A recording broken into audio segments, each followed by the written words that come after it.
Hello student, हम R S तारा R S physics centres आज जो पढ़ाने जा रहे हैं वह ग्रेविटेशन का दूसरा पार्ट्स पढ़ाने जा रहे हैं। तो ग्रेविटेशन में हम पढ़ाए थे इससे पहले कि ग्रेविटी क्या है, ग्रेविटेशन क्या है, न्यूटन्स लॉ ऑफ ग्रेविटेशन क्या है बता दिए थे।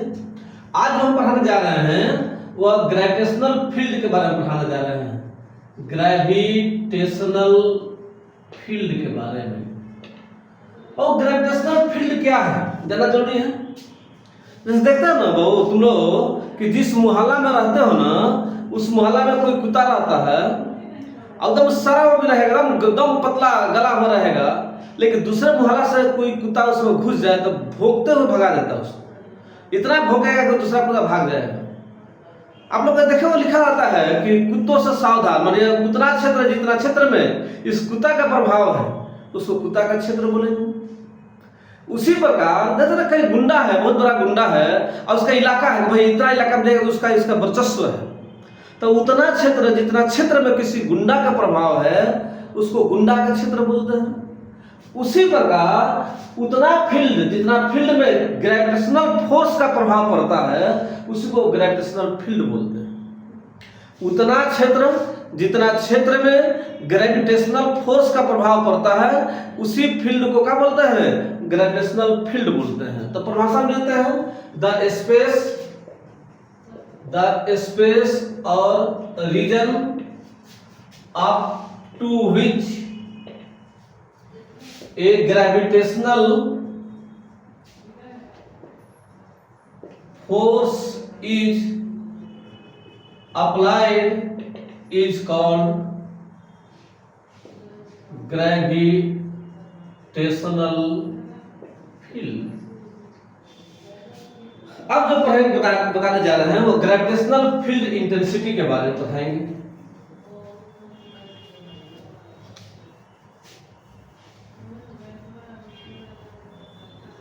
ग्रेविटेशनल फील्ड इंटेंसिटी हेडिंग देते हैं ग्रेविटेशनल फील्ड इंटेंसिटी। अब जानेंगे कि ग्रेविटेशनल फील्ड इंटेंसिटी है क्या। तो दो टर्म आता है, ग्रेविटेशनल पोटेंशियल और ग्रेविटेशनल फील्ड इंटेंसिटी। अच्छा बहुत तुमसे कहा जाए कि मान लो दीवार को धक्का देकर धसकाना है, तोड़ना नहीं है, एकदम दीवार को फोर्स लगा रहा है, दीवार को धसक ही नहीं रहा। तो इसे क्या समझेंगे कि हम जो फोर्स लगाए हैं उससे ज्यादा इसमें फोर्स उत्पन्न है। बात समझे कि किसी ब्लॉक पर फोर्स लगाए लेकिन ब्लॉक का पोजीशन चेंज नहीं किया तो वह इंटेंसिटी है। लेकिन जब किसी ब्लॉक पर फोर्स लगाए और ब्लॉक अपना पोजीशन चेंज कर गया, समझिए कलम यहाँ पर रखे हैं, इसको यहाँ से वहां तक उठा के चल गए, तो यहाँ से अगर लेजर में पोजीशन चेंज किया कि नहीं चेंज किया तो वह पोटेंशियल कहलाता है। मतलब कि इंटेंसिटी और पोटेंशियल में थोड़ा सा अंतर है। किसी ब्लॉक पर फोर्स लगाए, फोर्स लगाने के बाद ब्लॉक अपना पोजीशन चेंज नहीं किया वह इंटेंसिटी है। लेकिन जब ब्लॉक पर फोर्स लगाए और अपना ब्लॉक पोजीशन चेंज कर दिया तो वह पोटेंशियल कहलाता है। तो ग्रेविटेशनल फील्ड इंटेंसिटी का परिभाषा क्या देंगे, लिखेंगे force per unit test mass is called gravitational field intensity. इसका सिंबल होता है कैपिटल ई होता है, तो फोर्स बाय टेस्ट मास लिख सकते हैं, फोर्स बाय टेस्ट मास। अब देखिए थोड़ा सा आगे इसको प्रूफ करते हैं। मान लो बाबू यही कोई ब्लॉक है, यहां पर मास रख दिया जाए, यहाँ पर मास है, यहाँ पर टेस्ट मास रख दिया जाए, दोनों के बीच की दूरी r है। तो देखिए टेस्ट मास और सोर्स मास में अंतर क्या है समझिए। टेस्ट मास हम समझाते हैं, टेस्ट मास किसे कहते हैं और सोर्स मास किसे कहते हैं।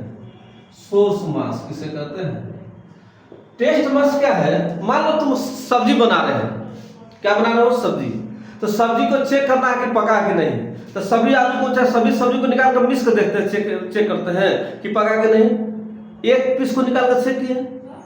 तो वैसा मास जिस पर एक्सपेरिमेंट किया गया उसको टेस्ट मास बोलेंगे। और जिसके द्वारा एक्सपेरिमेंट किया गया उसको सोर्स मास बोलेंगे। तो टेस्ट मास किसे कहेंगे? वैसा मास जिसके द्वारा जिस पर एक्सपेरिमेंट किया जाए। जैसे सब्जी को हम बताए थे अभी, तो एक सब्जी की निकाल कर चेक किए, वो क्या हो गया? टेस्ट मास। हम चेक कर रहे हैं, हम एक्सपेरिमेंट कर रहे हैं ना, तो हम कहा जाएंगे सोर्स मास। तो जिस पर एक्सपेरिमेंट किया जाता है, जिस पर एक्सपेरिमेंट करेंगे उसको टेस्ट, और जो एक्सपेरिमेंट करेगा वो कहा जाएगा सोर्स। तो लेते हैं कि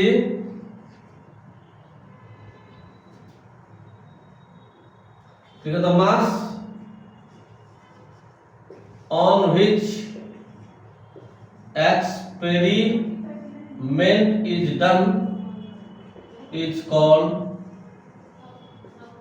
टेस्ट मास। सोर्स मास किसे कहते हैं बाबू? सोर्स मास के बारे में बताते हैं। लिखते हैं द मास बाय विच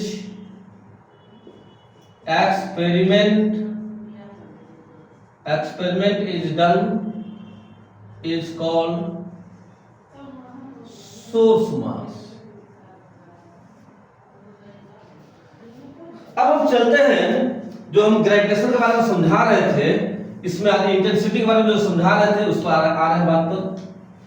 ध्यान दीजिए, मान लो यहां पर इसके द्वारा इस पर फोर्स निकाला जा रहा है, तो यह हो जाएगा सोर्स मास, और इस पर निकालेंगे तो यह जाएगा कैसे बोलो? टेस्ट मास। क्या बोलते हैं? टेस्ट मास। टेस्ट मास का वैल्यू पर हमेशा +1 होता है। कितना होता है? +1। तो लिखेंगे सो फोर्स एक्सपीरियंस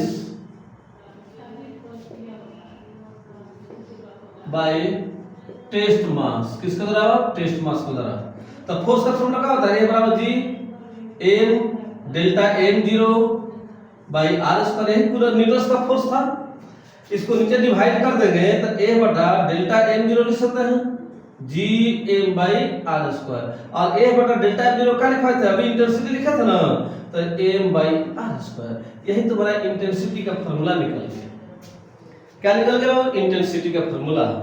अब हम इसका कुछ नोट पॉइंट लिखते हैं। नोट पॉइंट याद रखिएगा बाबू।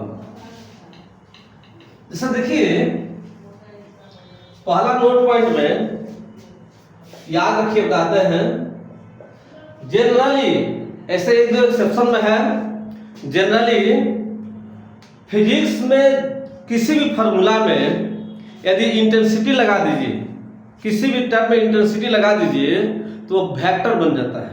जैसे gravitational field intensity vector quantity, intensity of magnetization vector quantity, magnetic field induction vector quantity, electric field intensity vector quantity. जहां भी इंटेंसिटी शब्द लग गया है वह वेक्टर बन जाएगा। लेकिन जहां पोटेंशियल शब्द लग जाएगा तो जनरली वह स्केलर हो जाता है। तो जानते हैं कि कैसा क्वांटिटी हो गया? वेक्टर क्वांटिटी हो गया। तो लिखेंगे it is vector physical quantity. ये कैसा क्वांटिटी है? वेक्टर क्वांटिटी है। अब ये फॉर्मूला लिखा था ना, इंटेंसिटी का A बाई डेल्टा m0, इसका हम डायमेंशन लिखते हैं। क्या होता है? Dimension of E। तो फोर्स का डायमेंशन होता है m(L(T)-2, मास का होता है m, कट जाएगा तो L(T)-2 हो जाएगा। जस्ट लाइक एक्सेलरेशन की तरह बिहेव करता है। इसका SI यूनिट क्या लिखेंगे बोलो बाबा? तो फोर्स का होता है न्यूटन, मास का होता है केजी, तो न्यूटन पर केजी लिख सकते हैं। दूसरा पॉइंट में जानते हैं नोट पॉइंट इसका। दूसरा पॉइंट में ध्यान दीजिए, इंटेंसिटी का दूसरा पॉइंट में अभी हम लिखे थे, इसे दूसरा पॉइंट में बताते हैं कि मान लो बाबू यही तुम्हारा कोई सॉलिड स्फीयर है। ऐसा स्फीयर है सॉलिड, इसका रेडियस कितना है r, इसका मास कितना है m। इससे बाहरी पॉइंट पर कैसा स्फीयर है? वो सॉलिड स्फीयर है। इससे बाहरी पॉइंट पर r दूरी पर p पॉइंट पर टेस्ट मास रखा गया है। मान लो ये हेलो स्फीयर है। कैसा स्फीयर है? वो हेलो स्फीयर है। इसका रेडियस कितना है? r है। इससे भी r दूरी पर p पॉइंट पर टेस्ट मास रखा गया है। यह कैसा स्फीयर है? हेलो स्फीयर है। मान लो ये पॉइंट मास है, यहां पर कोई शेप नहीं दिया, पॉइंट मास है। पॉइंट मास, मास कितना है m, पॉइंट कितना है पॉइंट मास। इससे आर पर पी पॉइंट पर टेस्ट मास रखा गया है। तो देखो अलग अलग मास दे दिया गया है, अलग अलग शेप दे दिया गया है, तो समझेंगे कि पूरा का पूरा मास यहीं पर कंसंट्रेट है। तो इसका इंटेंसिटी कितना हो जाएगा, बाहरी पॉइंट पर निकालना होगा, बाहर है स्पेस से बाहर है, तो G M by R square लिखते हैं। इसका भी कहां समझेगा, मास यहीं पर कंसंट्रेट है, तो इसका भी इंटेंसिटी इतना ही हो जाएगा, इसका भी इतना ही होगा। चाहे इस तरफ भी रहेगा, इस अनसेट ब्लॉक रहेगा, बाहरी पॉइंट पर निकालना होगा ना, यहाँ पर टेस्ट मतलब इसका भी इंटेंसिटी यही होगा। इसका मतलब क्या साबित हो रहा है कि इंटेंसिटी यदि बाहरी पॉइंट पर निकालना होगा तो वो शेप पर डिपेंड नहीं करेगा, कितना मास है कितना दूर पर निकालना है उसी पर डिपेंड करेगा, वो शेप पर डिपेंड नहीं करेगा। बस समझे, तो लिख देते इसका लैंग्वेज लिख देते हैं कि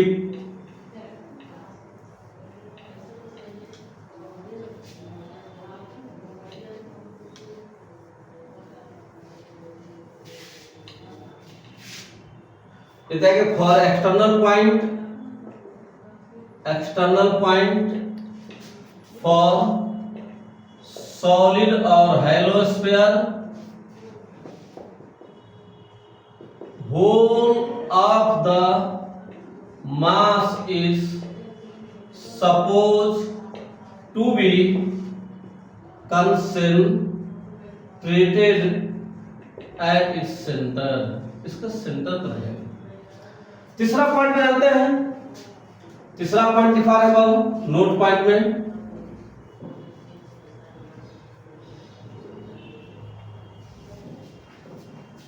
तीसरा पॉइंट बता रहे हैं कि मान लो कि ये पॉइंट जो दिखाए थे, या पॉइंट बाहर जो था, रेडियस आर था स्फीयर का, पॉइंट बाहर था, ये घसकते कहां पर आ जाए, सरफेस पर आ जाए, सरफेस पर आ जाए। मास कितना है m, टेस्ट मास सरफेस पर आ जाए, तब क्या हो सकता है, जब सरफेस पर आएगा तो r का वैल्यू r बराबर होगा, तो इंटेंसिटी जो होगा सरफेस पर सबसे ज्यादा होगा कि G M by R square हो जाएगा। सब याद रखिएगा, बाहर जैसे बढ़ेंगे, यही था स्फीयर था, हम बाहर जा रहे थे तो फार्मूला क्या था वो बोलो, ई बराबर लिखा था G M by R square, मतलब जैसे जैसे डिस्टेंस बढ़ाएंगे इंटेंसिटी घटेगा, जैसे जैसे दूर जाएंगे इंटेंसिटी घटते चल जाएगा, जैसे जैसे नजदीक आएंगे इंटेंसिटी बढ़ेगा, और सबसे ज्यादा कहां हो जाएगा, सरफेस पर हो जाएगा। कहां पर जाएगा सबसे ज्यादा बोलो, सरफेस पर।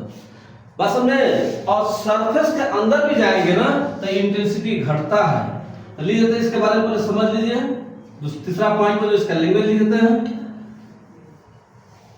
तीसरा पॉइंट पर लैंग्वेज लिख देते हैं, लिखता है कि if point is present at the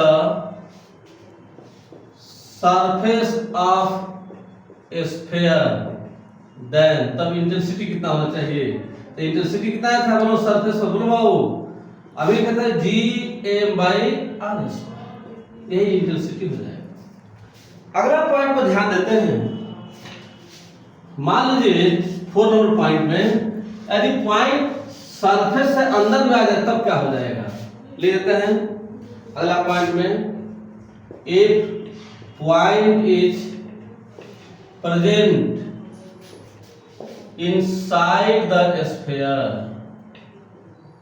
इसमें लिखते हैं हेलो स्फीयर के बारे में, सॉलिड में नहीं होता है, हेलो स्फीयर में यदि अंदर में आ जाए पॉइंट, यहां पर आ जाए तो इसका इंटेंसिटी अंदर जो हो जाएगा वो 0 हो जाएगा। कितना हो जाता है, 0।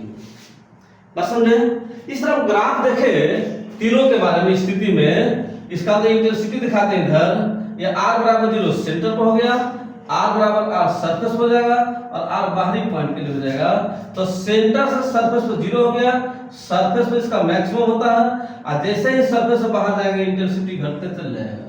इसका मतलब इंटेंसिटी अंदर 0, सरफेस पर मैक्सिमम, और सरफेस से बाहर जाइएगा तो 1 बाई आर स्क्वायर, डिस्टेंस घटते हुए चल जाता है, डिस्टेंस बढ़ेगा तो इंटेंसिटी घटते हुए चल जाएगा। अब हम जाने, अभी लिखवाए थे कि अंदर पड़ेगा हेलो स्फीयर तो 0 हो गया, सॉलिड रहेगा तो क्या होगा, तो नेक्स्ट पॉइंट में लिखते हैं 5 नंबर में,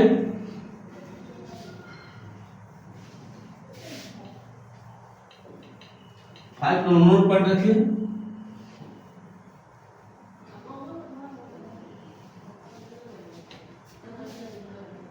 लिखते हैं कि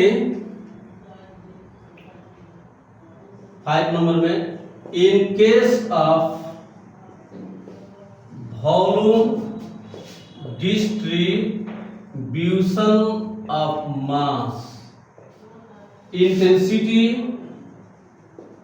inside the sphere varies linearly with distance।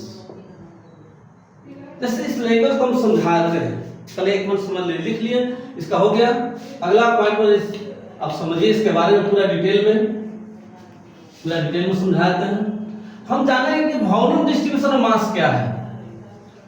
Volume distribution of mass के बारे में समझेंगे। आप लोग देखे होंगे, मान लो तुम आटा गूंथते हो, आटा सान दिए, पूरा गुजा गया, गोल बना दिए तो सॉलिड हो गया। वो जनरल सॉलिड है तरह का।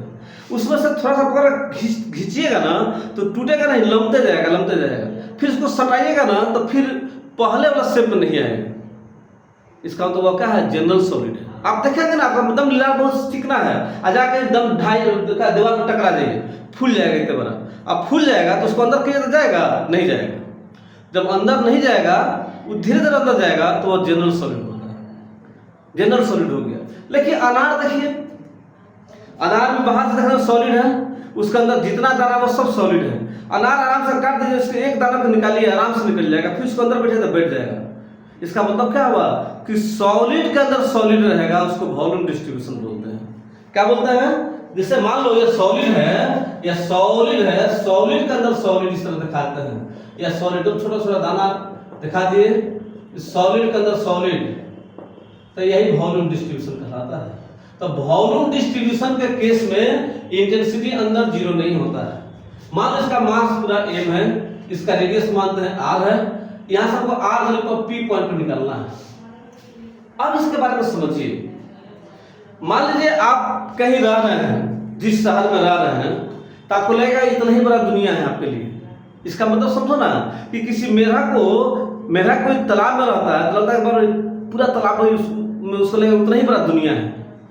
यदि कुआं में तो लगेगा इतना ही बड़ा दुनिया है, समुद्र में चले तो बाप रे कितना बड़ा दुनिया है। तो जैसे जैसे उसका साइज बढ़ते जाएगा ना, पोखरा के हर चीज का वो उसका एरिया बढ़ते चल जाएगा। मान लीजिए ये पूरा ब्लॉक है, इस पूरा ब्लॉक का मास m है और हमको यहीं पर निकालना है, तो इसके लिए लगेगा ना कि इतना ही बड़ा संसार है, मतलब इतना ही बड़ा स्क्वायर दिखाई पड़ेगा, इससे बड़ा स्क्वायर नहीं दिखाई पड़ेगा। मेरा का हाल होगा, मेरा का तालाब में है तो लगेगा तालाब में बहुत बड़ा उसके लिए दुनिया है, उससे बारिश को पता नहीं चलेगा दुनिया है। वही हाल यहाँ पर भी है, इसके लिए लगेगा इतना ही बड़ा स्क्वायर है। तो हमको जान रहे कितना बड़ा स्क्वायर है, तो इस पूरा स्क्वायर का मास m है, तो इसका कितना होना चाहिए? तो लिखेंगे कि चूंकि ये पूरा स्क्वायर का वॉल्यूम कितना होता है 4/3 पाई r क्यूब, इतना वॉल्यूम कंटेन मास कितना हो गया m, मतलब पूरा स्क्वायर का वॉल्यूम कितना है 4/3 पाई r क्यूब। स्क्वायर का वॉल्यूम कितना होता है, इस पूरा वॉल्यूम का मास कितना है m है, इसलिए एक पर कितना होगा तो m/4/3 पाई r क्यूब कर देंगे। इसे छोटा वाला स्क्वायर निकालना है ना, तो छोटा वाला के लिए कितना वॉल्यूम हो जाएगा 4/3, इसका रेडियस कितना है r क्यूब, लिख सकते हैं। तो m/4/3 पाई r क्यूब करें 4/3 पाई r क्यूब, कट जाएगा बोलो, तो स्मॉल m मान लेते हैं इसका मास, तो हो जाएगा m/r क्यूब। यही इस पूरा स्क्वायर का मास निकल गया। ये छोटा वाला स्क्वायर का मास कितना हो गया इतना, तब इंटेंसिटी कितना होना चाहिए, सो इंटेंसिटी विल बी, तो E लिख सकते हैं अंदर के लिए G m/r²। तो G m का वैल्यू कितना दिया गया है m/r क्यूब बाई r² गुणे r क्यूब, या r से कट जाएगा तो इंटेंसिटी का फॉर्मूला अंदर हो जाएगा G m/r क्यूब। अब यह जैसे जैसे इंटेंसिटी रेडियस बढ़ाएंगे इंटेंसिटी बढ़ेगा, घटाएंगे तो इंटेंसिटी घटेगा। देखो ना इस फॉर्मूला से चाहेंगे ना तो अब फिर जो पहले बनाए थे वो सर भी निकल जाएगा। देखिए किस तरह निकाल कर दिखाते हैं। देखिए मान लीजिए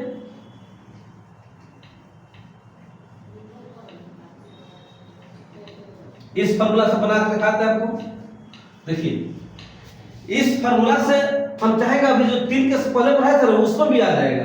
किस तरह लिखते हैं कि इफ आर के वैल्यू 0, आर के वैल्यू 0 के अंदर पॉइंट कहां पर रहेगा, then point is at centres. कहां पर रहेगा बोलो बाबू, सेंटर।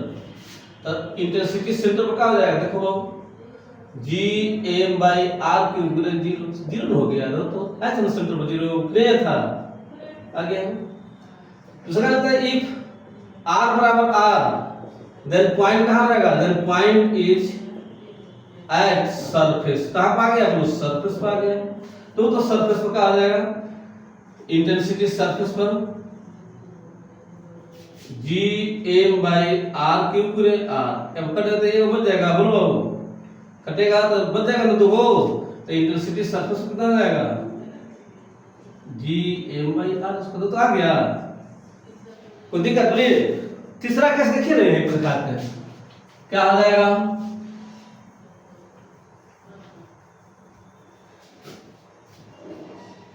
तीसरा केस को ध्यान दीजिए। लेते हैं if R greater than R, माने बाहर हो गया, देन पॉइंट कहां जाएगा, then point is outside the sphere. जब स्फीयर से बाहर हो जाएगा तो वह शेप पर डिपेंड नहीं करेगा।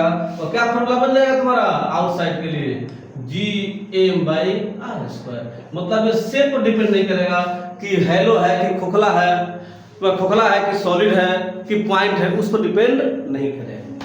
अब इसका ग्राफ कैसे हो जाएगा बाबू, इसका ग्राफ देखते हैं। यही देखा था इंटेंसिटी, यहाँ पर आर बराबर सेंटर, आर बराबर आर, या आर बाहर। तो सेंटर से सरफेस पर जैसे जैसे डिस्टेंस बढ़ा रहे थे इंटेंसिटी बढ़ रहा था, मतलब डायरेक्टली प्रोपोर्शनल हो गया। पसंद है, यह अंदर जो होगा डायरेक्टली आर हो जाएगा। सरफेस पर अभी बताए थे मैक्सिमम होता है, और सरफेस से जैसे बाहर निकलेंगे इंटेंसिटी कहाँ जाएगा, घट जाएगा। जैसे जैसे डिस्टेंस बढ़ाएगा इंटेंसिटी कहाँ हो जाएगा, घटते चल जाएगा। अगले क्लास में और पढ़ाएंगे, पोटेंशियल के बारे में पढ़ाएंगे। मेरा वीडियो आपको लोग अच्छा लगे तो थोड़ा सब्सक्राइब कीजिए, लाइक कीजिए और अपने ग्रुप में शेयर कीजिए। Thank you.